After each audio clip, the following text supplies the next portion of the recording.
let's go to, I will do, let's see, I will go to Raphael. Go ahead. Hey, Jason, let me see if I can, let's see if I can put my video on here too. What's up? All right. Hey, how's it going? Good. Hello. That's my girlfriend, Samantha. Big Hello. fan. Nice to meet you. You're going to meet the whole family, and my dog might pop up. How's everything going? Very good. Thank you. So, so first is my question is really about your recent podcast with Douglas Rushkoff on the Team Human Manifesto. And just to preface, I've been working with Douglas for about 3 or 4 years, and he's been teaching media at CUNY in New York. Oh.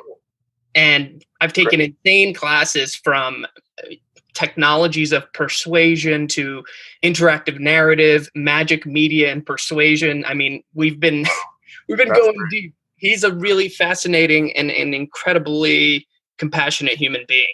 He's great. Yeah, he's Doug is one of the all-time greats. That's I legitimately, like, for a while, what led me to Doug was a bunch of massive synchronicities. But for a while, I said, I just want to be around essentially the smartest people in their fields and mimic them ultimately. Great. Which led me to Doug, and your conversation with him established for me that he is legitimately one of the, if not the leading thinker on technology, society, and culture. And it's just fascinating to me how massively that accelerated some of my understandings of technology and media. But he's putting Pop Magic in my hands was the first time, by Grant Morrison, was the first time I ever read about magic. Mm-hmm. And thinking of sigils as manifesting will, and then corporate logos as sigils. So my question's around some of the stuff Douglas has said explicitly on your podcast and others, where he says, the Team Human Manifesto is itself a hypersigil. Mm-hmm. And there's a lot of sigilizing in here. And I'd love to understand, as someone, I see myself as someone who's looking to activate digital activism locally in my community. And I'd love to understand, how do you put sigils in a piece of narrative like this? How can you maybe see them, unless that would undo the trick of not knowing what the intentions are? And maybe just talk a little bit about hypersigils, artists who turn their works into things that literally change the fabric of space-time. Okay. Great. Yeah, I took courses from Doug online in like 2002 or something like that, but I met him earlier. It's amazing how far he's gone. Yeah. Hypersigils is a concept that Grant Morrison kind of came up with in a throwaway manner when he was doing the Invisibles in the 90s. And it was very popular in chaos magic for a while. And it's interesting, people haven't talked about it for quite a while, but here's my understanding of it, right? And the whole idea of, first off, let's go down to brass tacks on that. So the sigil method, Austin Spare, Austin, I don't know, did you have to actually research Austin Spare? A little bit. I mean, as much as you get out of like one of these early chaos magic books, but I understand, automatic drawing. There's a lot of weirdness around how explicitly magical he was, whether or not he was really doing magic in any. Oh, he definitely was. I guess, yeah. So the sigil stuff was, I've researched Austin Osman Spare, but not deeply. Okay, so he's the creator of the sigil technique, or he's really you can find traces of it in Cornelius Agrippa, but Spare kind of modernized it. Mm. By the way, you can't understand Austin Spare through the chaos magic books. They just really surface glossed him, but he's a very strange. Yeah. I don't necessarily know if I recommend studying Austin Spare that much, just because he's so dangerously bizarre. Right. So, but the sigil method, the whole point of the sigil method was that it cuts to the core of magic, right? And the core is, forget all of the hermetic stuff. I mean, what you're really doing is creating a symbolized, you're creating a symbolized version of what you would like reality to do, so that you can communicate with your unconscious directly, right? By bypassing the conscious filter. And this was his read of how magic works, right? Magic is a way of communicating with your unconscious through symbols instead of the medium of rational language, right? So it bypasses all the conscious filters. It's that simple. Now, in terms of a hypersigil, right? What is a hypersigil, right? If I was going to define it, it's a hypersigil is it's a goofy term that he came up with, but you know, a sigil. Just think about it like this: a sigil is a symbol that you use to communicate with your unconscious to make a change in your life. Correct.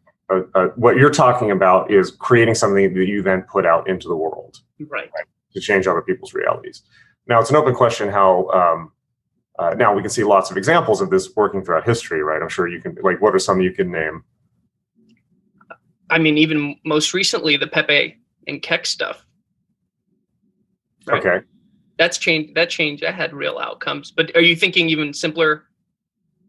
Well, maybe through like classic historical examples that might not even been explicitly magical, right? Yeah, well, I mean, it was explicitly magical, but like the Alistair and Adolf stuff, it was explicitly occult. But the Holocaust and fascism. You mean the Nazi iconography and all of that? Yeah, and the swastika and the death magic, which charged it, and all of that, and the propaganda. Right. We're making some assumptions here, but I think that, you know, certainly the, you know, Nazi Germany is an example. Big, you know, McDonald's, even he talks about this in Pop Magic, like the McDonald's arches, like corporate logos, things like this. It's mostly from, mostly from some of those ideas from here. So really what we're talking about with this stuff is, now in terms of the Pepe thing, now here's just not to get derailed into that too much, but here's my 2 cents on that. What you really need to be aware of with this stuff is causation and correlation, right? Which we understand. I hope you've done some study of the scientific method, right? Yes. And statistics and all, and you know, we need to be very clear about this because a lot of times it's the oldest trick in the book to call people's attentions to something and then claim that you made it happen. Right. You know what I'm saying? In retrospect, yeah, it's easy to line it all up. Right. I guess. So if you look at the actual 2016 election results, actually somebody asked me this question recently. Right, you look at the 2016 election results.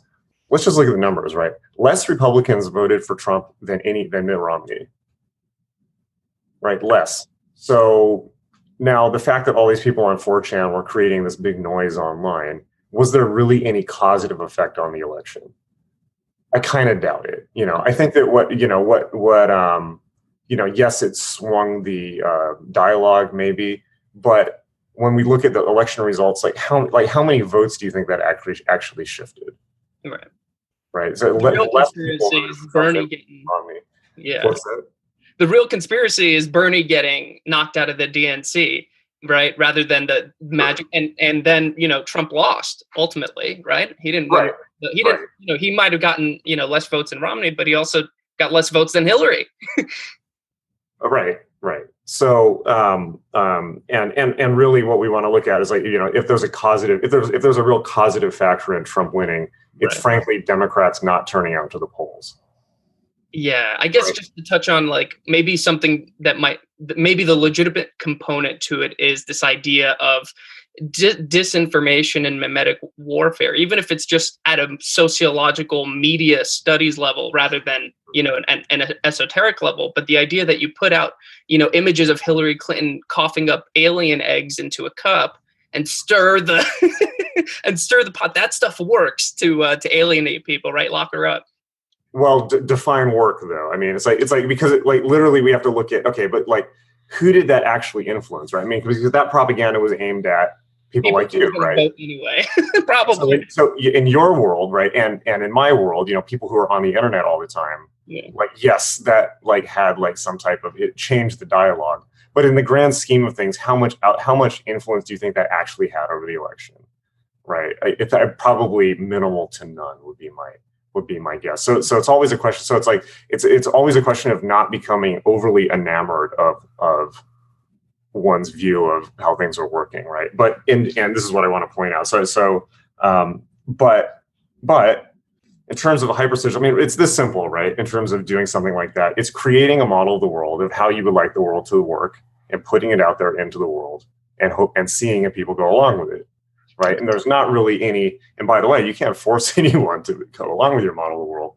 But, and now remember, I've worked in, in my, part of my magical training was I spent years working on Madison Avenue, right? So, on purpose in order to study how this stuff works. Right. So I know how this stuff works. You can nudge and you can, bypass the prefrontal cortex and, someone's buying your product the next day, whether they wanted to or not, potentially. Right. So I'm thinking about it. Can't force.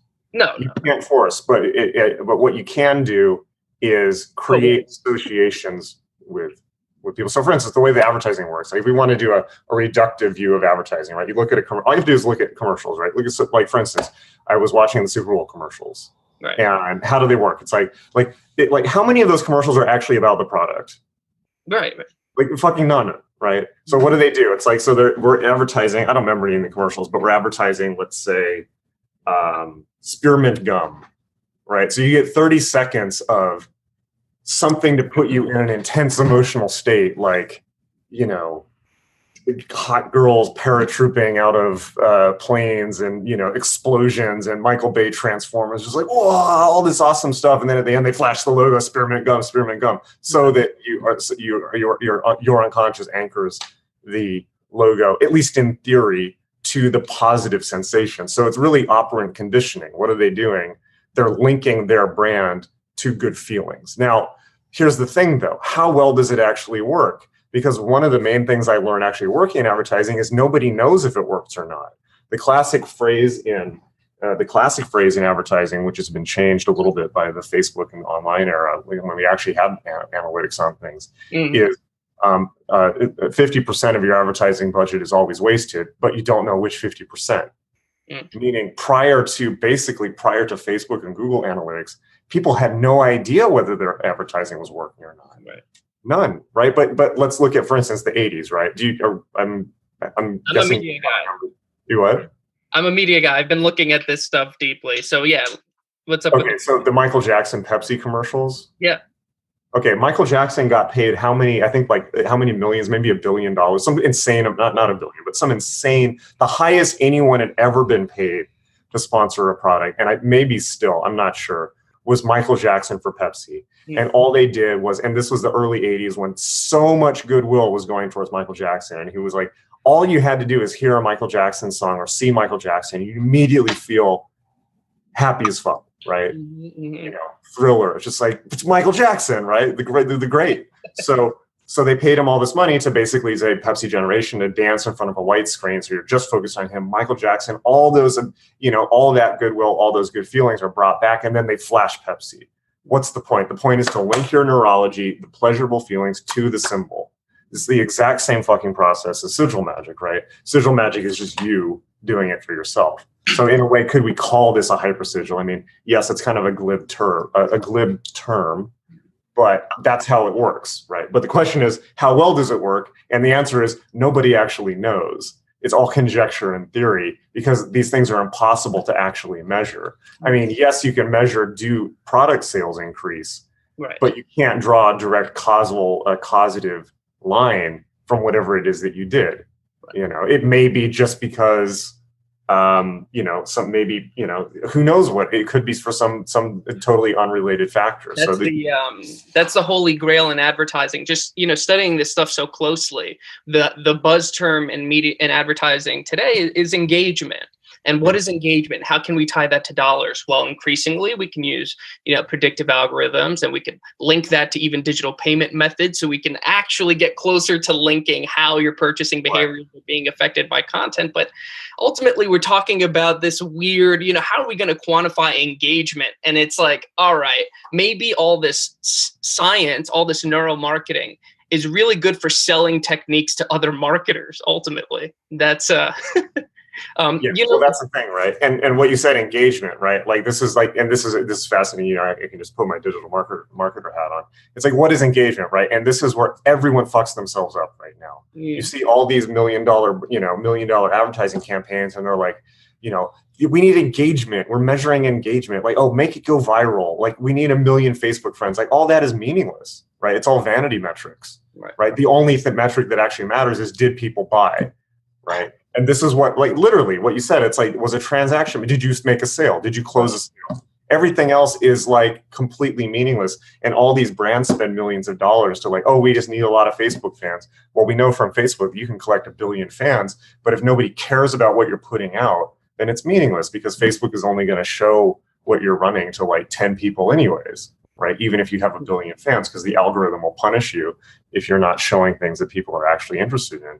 So there's a lot of dumb thinking in the marketing world, frankly. And luckily, because of where we're at, using actual analytics to do things like track sales, and it makes it it makes it for the first time, people can actually start turning this into a bit of a science. So, but I mean, really, ultimately, that's all that advertising is: getting people to associate pleasure with your product and pain with not purchasing your product. Right. You don't buy Oxy fucking acne cream, like, you're never going to get invited to prom. So to anchor that into, but if you do buy it, you're fucking Brad Pitt, right? That's advertising in a nutshell. You get sex. Right. It makes sense. Right. Yeah. So it's like, but the question is, well, how do you measure it, right? So I guess what I'm saying is, in terms of, it's like, it's a fascinating idea, but it's like, okay, well, easier said than done, right? Like, how do you actually, how do you actually affect the world in that way? Yeah. And, well, in the interest of some of the transformational work that you're doing, can I share something with you?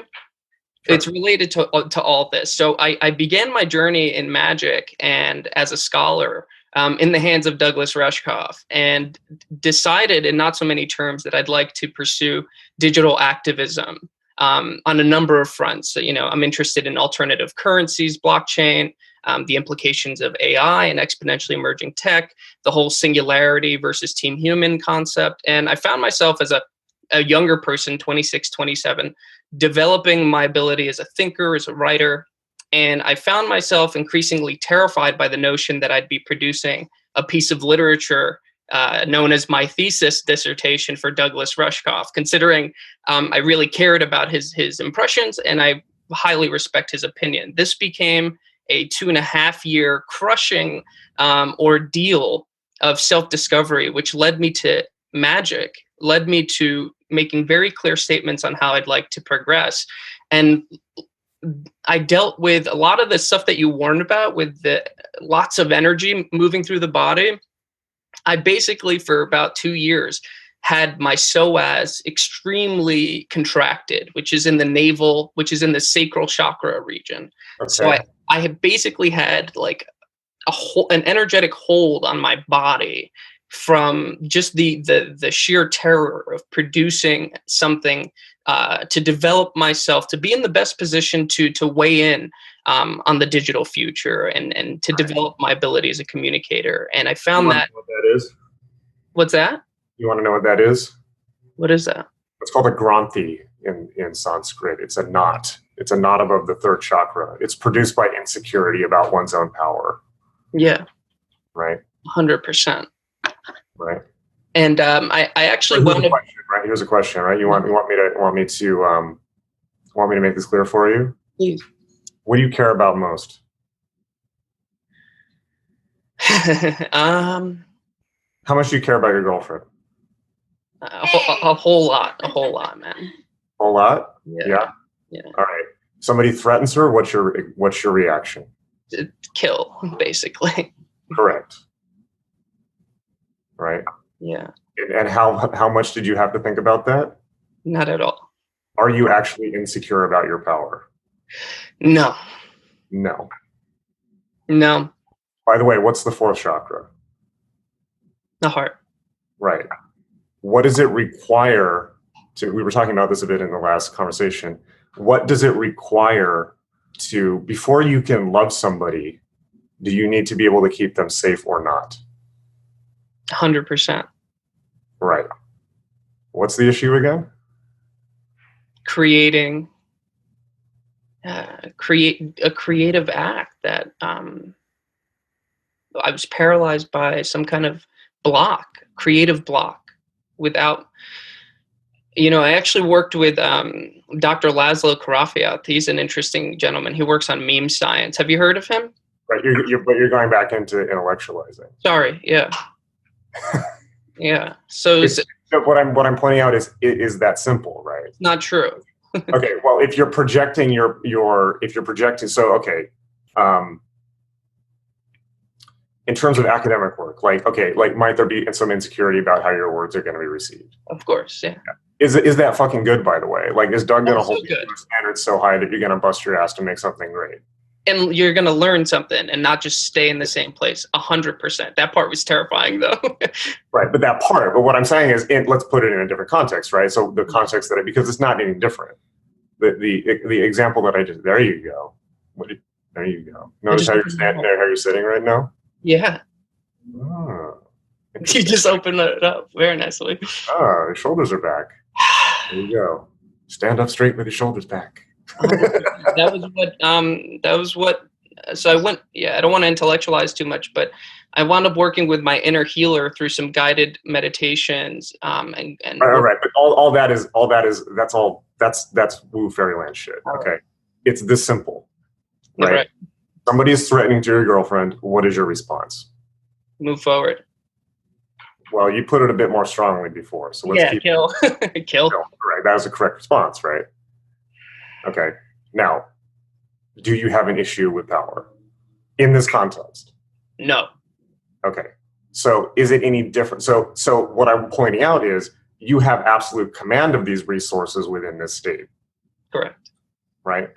So just move the same fucking resources into this question. So the question of your thesis, it's just you map over these resources to that, right? Correct. So notice how you're holding your body right now. Mm. Right, okay, now think about this issue with your thesis. Mm-hmm.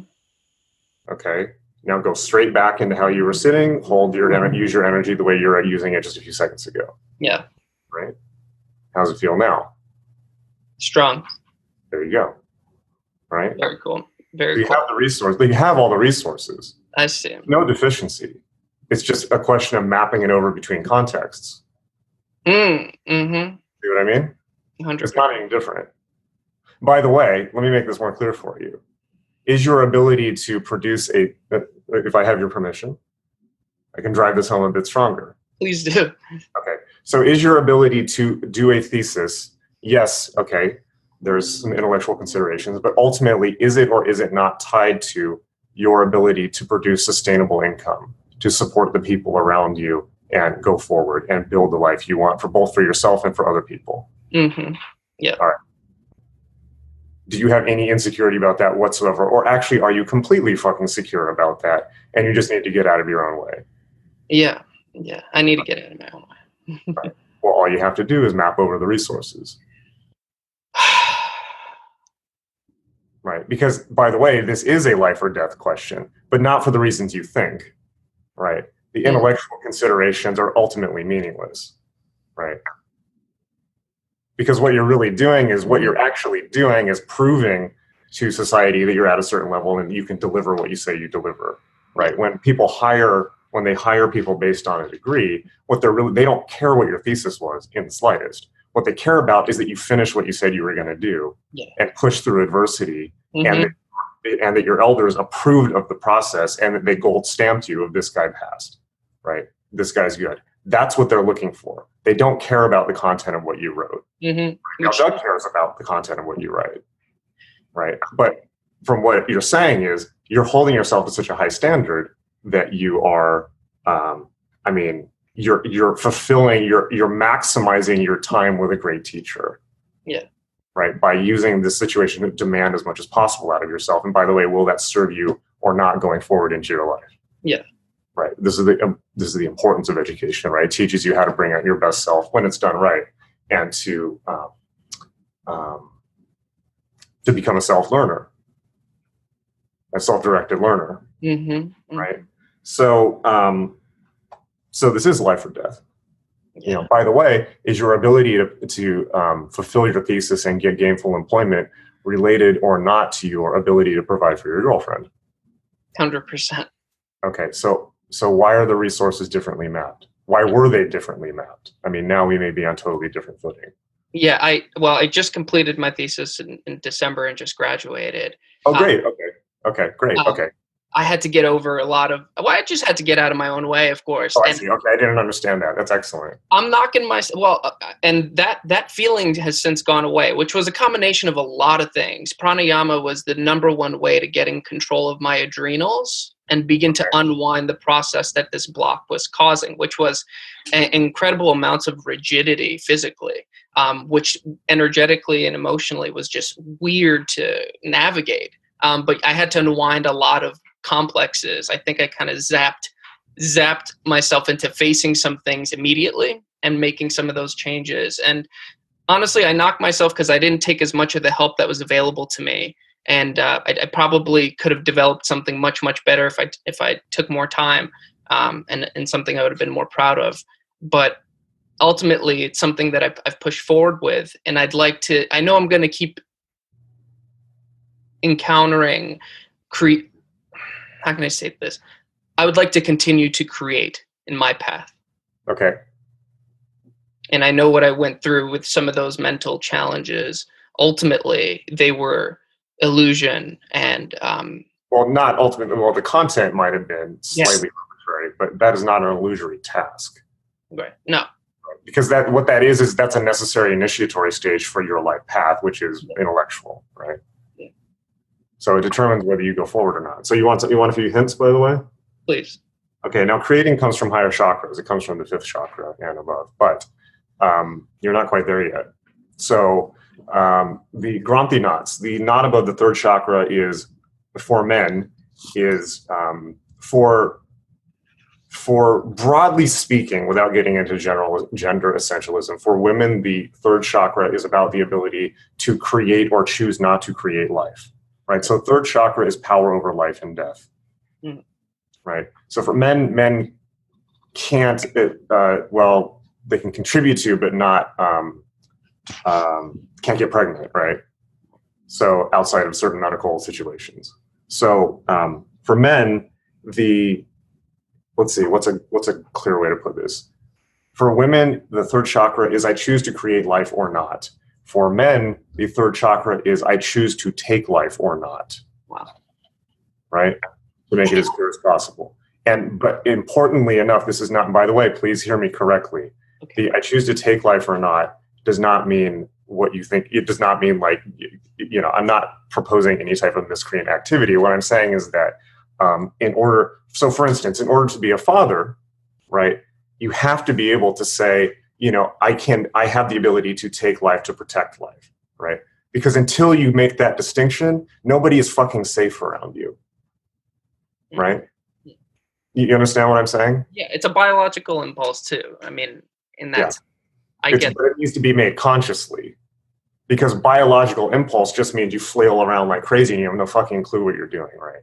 It's literally, and by the way, until you make this distinction, you cannot put yourself into any type of clear hierarchical or a clear social relationship with other men, because it's not only women see this, but also other men, right? So here's an example. If you and I were in an army together, right, and we had to defend territory, and we were in ancient Rome, and you and I were standing right next to each other with a sword and a shield, or a spear and a shield, and I looked to my right and I saw you, and I saw that you were scared, and I saw that you were uncertain about actually fighting.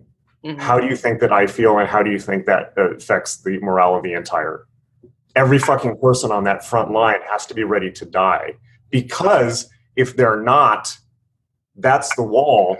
Behind them are not just yours, but everybody's women and children. Yeah. Right? So if you can't hold the line, why are you there? You're not a full man yet. Right? So all it is a decision, right? And the decision is simple. What are you willing to do? Being a man, broadly speaking, again, without getting into gender essentialism, but broadly, the way it was taught to me, it means making 2 decisions, right? This is what unlocks the 3rd chakra. What am I willing to die for? And what am I willing to kill for? And again, please don't misunderstand what I'm saying. What I'm talking about is, let's say, can I defend my family, right?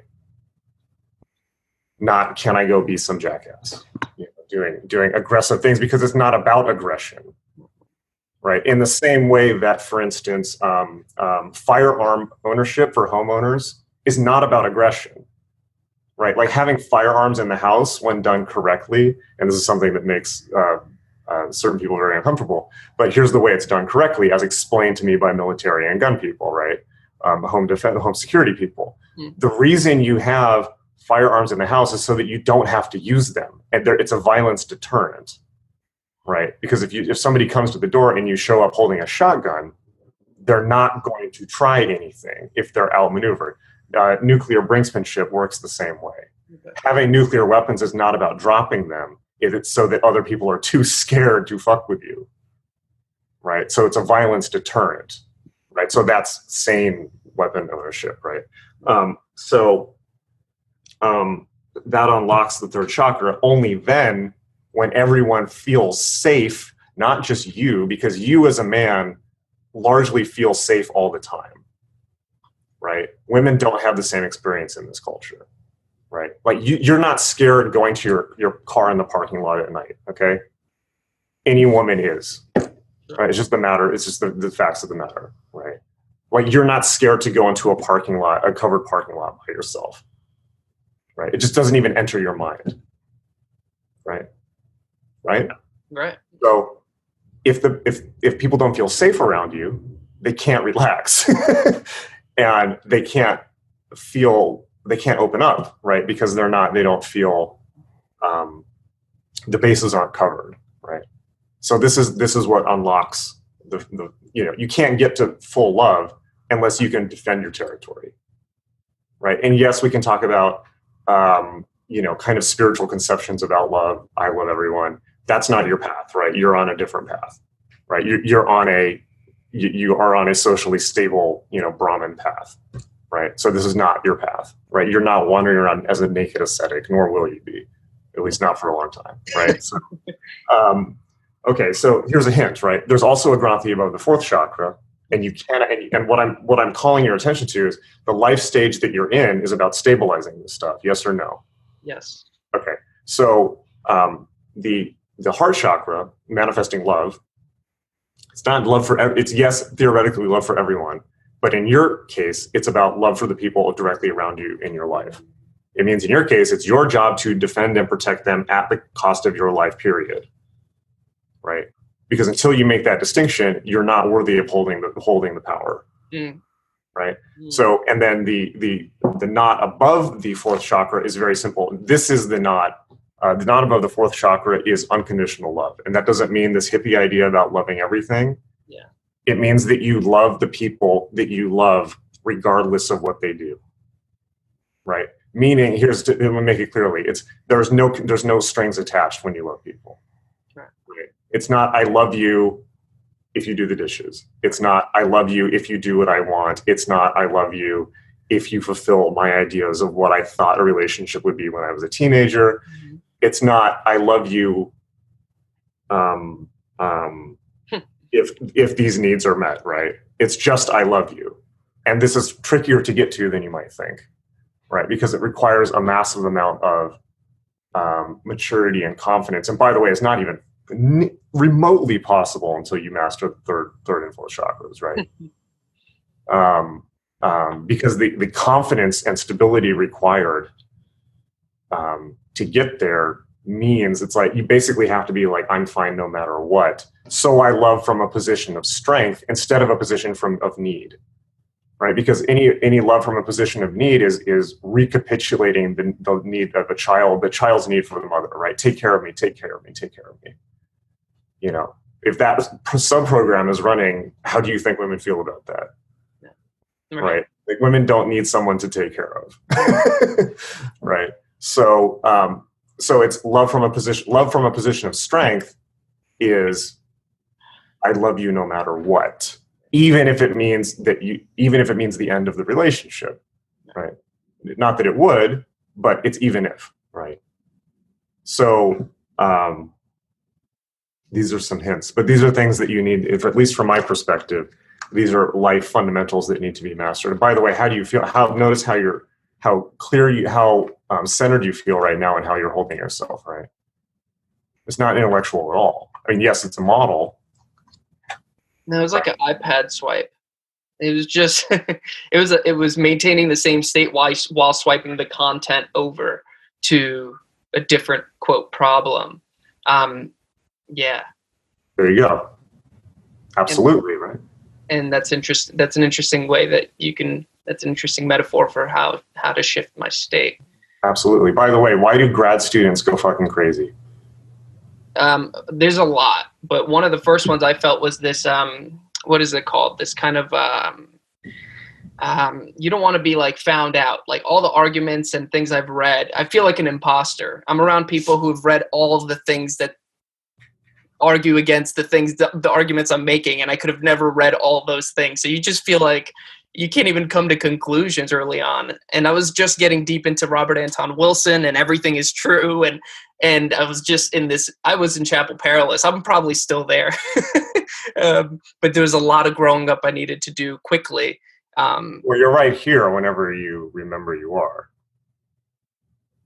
Yeah. I mean, if you want to be in Chapel Perilous, go ahead, but there's things that you need to attend to, young man. Yeah. So, but here's this was a leading question, right? So, yeah, I mean, there are a lot of reasons why grad students go crazy. Finances are a major one. But my take on it is because I've employed lots of grad students and PhD people who've completed PhDs, I've employed PhDs and things like this. My take on it is graduate school is in a way a deferred adulthood, right? It's what happens is people maintain, they stay in the theoretical zone without attending to the life maturation tasks that actually need to be done at that age, right? And so there's a real disconnection from, particularly disconnection from the body and disconnection from reality. I feel like it's like, I can only imagine being, getting out of school in your 30s with no, and being like, shit, what do I do now? Like try and become an associate professor for $19,000 a year, but with all that and going out into the world with no work experience or, life lived experience, right? Because there's certain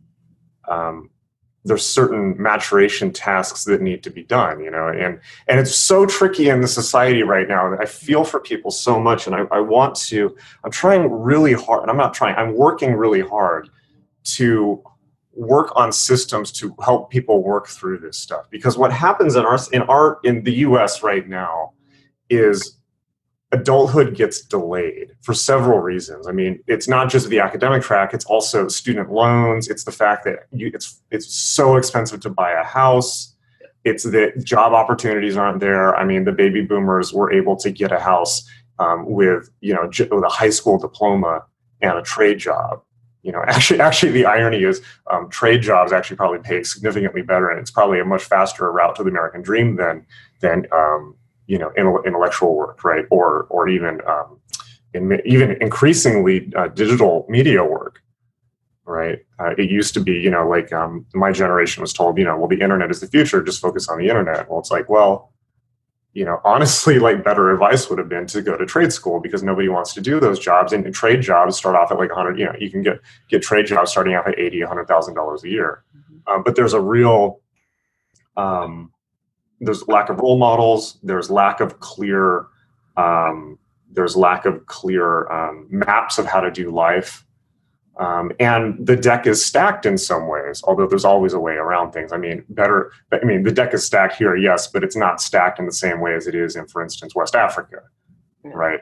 It's like, it's a different type of deck stacking. Anyways, so I'm kind of on a tangent here, but I guess what I'm saying is kind of the traditional point of initiation is doing what we're doing right here, right? It's like getting the map and seeing that. It's like if you see the map and you see the tasks that need to be done in correct order, and somebody shows you, okay, well, you have to do this, then you do this, then you do this, and it's actually really simple, then you have the clear path, like the critical path, as Buckminster Fuller put it. But if you stay in the intellectual zone of critiquing and undermining and deconstructing and pulling apart and picking, it's like, well, you're okay, yes, but you're only operating at this level, right? And it's like Crowley said, don't confuse the planes, right? It's like the way that the mind stuff can be operated upon in endless ways, but it doesn't overlap with the other levels of reality, at least not directly. So anyways, I'm kind of getting off into the weeds here, but I hope this is clear. Yeah. Right. 100%. Thank you so much. You're welcome. Thank you. You're welcome. So yeah, so remember, all you have to do is map over. And by the way, this works for anyone. I mean, anyone on the call can do this. If you're facing, this is called mapping over resources. If you have an issue, you have a block in your life, if you're facing a question, here's a great ritual to do. Think back to a time in your life when you were facing a similar situation, and you successfully mastered it, right? And remember how you held your body, remember what you were thinking about, remember what you were focusing on. It's like, for instance, like, okay, I'm having trouble learning German, right? Well, I learned French very well. That's actually not true. I was a terrible French student, but let's just say for the sake of argument, right? Tu parles français. Tu parles français. Your French isn't that good then. Perfect. Right. And I got a 1 on the AP French test. I had this bizarre idea when they asked me in 7th grade, would you like to learn French or Spanish? Now, when you ask a 13-year-old what language you would like to learn, the immediate response is like, the only thing that went through my head is maybe I will be able to get French girls in the future. Right. That would be awesome. And so I learned French, but I didn't apply myself to it. It's like, when have I ever needed it? Like, I live in fucking Southern California. Why the fuck didn't I learn Spanish? Anyways, but you think back to a situation in which you successfully mastered something, and then you just map over the resources. You apply that state to this state. This is why people who build up a track record of succeeding at something tend to become better and better and better, because all they have to do is think back to the last task and say, well, I learned this wrong in the programming language. Well, then I just keep going forward. And so they build up a series of references of being good at something. But you can do it intentionally with anything, right? You just map over the resources from somewhere else, just like we've done now. Right? And then it's locked in.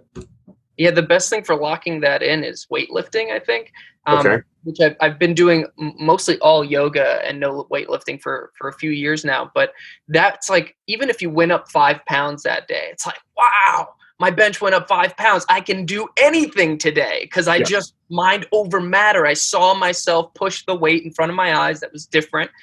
I advanced myself, and that was I think that was a deep nervous system model I had for facing difficult tasks. And it's like, oh man, after squatting today, everything is easy. Everything. It's just like, oh, I don't need to pick this up. No problem. Let's write, a 40-page dissertation. No problem. Yes, that's wonderful, right? And I had the same experience with it. It's like weightlifting for me. It's like completely rewired my nervous system, and I couldn't have built any of this if I hadn't been through a period of doing that really seriously. It's like, and once you get into the body like that, it's like all this intellectual stuff it stops mattering as much. But also the thing about squatting is it releases massive amounts of testosterone and human growth hormone from the central nervous system. So and that's all the stuff that makes you really want to do stuff. So it's wonderful. The only thing about weightlifting that which I think is wonderful for everyone is incredibly. I think it's a real path to psychological health for men and young men. But of any age. Picking up. It's like, for men, it's like picking up and putting down really heavy shit is really, really important and satisfying, right? Like watching your squat and deadlift go up is like, I've lost it because I put all that energy into building a business, and I just do yoga now. But it's like, it's deeply satisfying and important. And again, it cuts down to that level of core competence that you need to be able to feel at the 3rd chakra level. The only thing I caution is that the hilarious thing about weightlifting is, this may not be in all cases, but the hilarious thing about weightlifting is it's not really that appealing to women. Right. In the sense of like, if it's like the hilarious thing, it's like for most women, the ideal body type is like, what's his name that was in the new Blade Runner movie? Ryan Gosling now, is it? Ryan Gosling, right? So you put a picture of like shirtless Ryan Gosling next to shirtless, I don't know, Dorian Yates or some jacked up freak, right?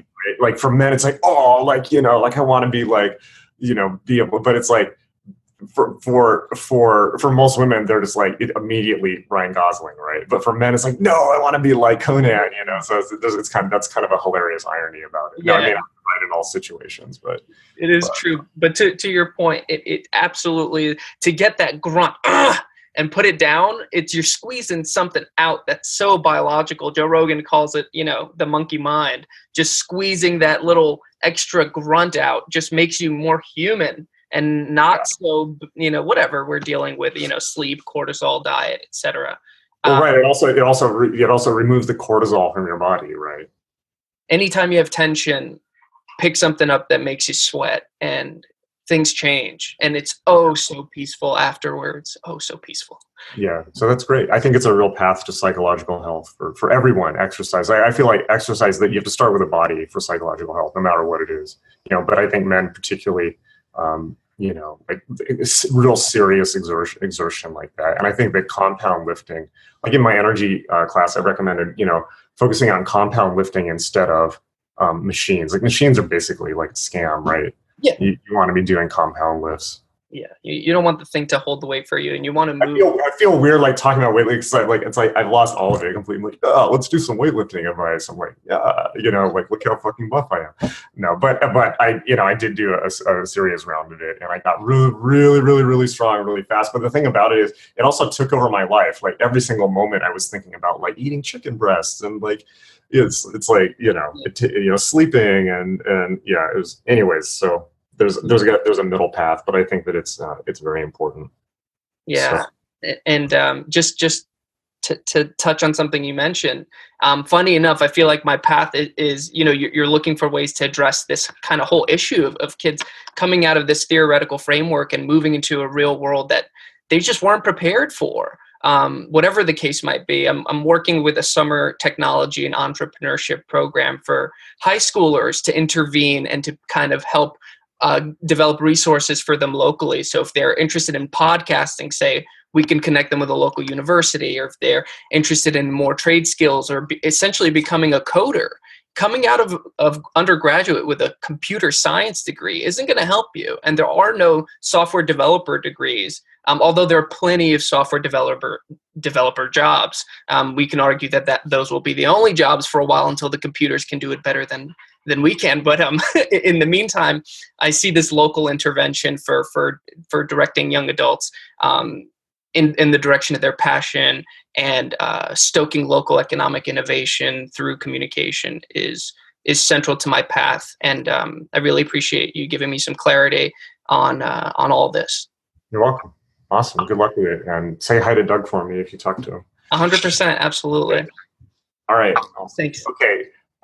We've done 90 minutes. Here's what we're going to do. I'm going to take a 5-minute break, and then we will do one transformative session, and then I'm going to try and keep it to half an hour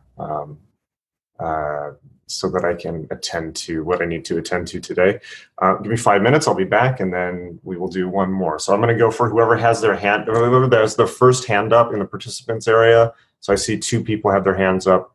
If you guys want to discuss about who wants to go first, go ahead. But I'm just going to come back in 5 minutes and go for whoever's on the top of the list. All right.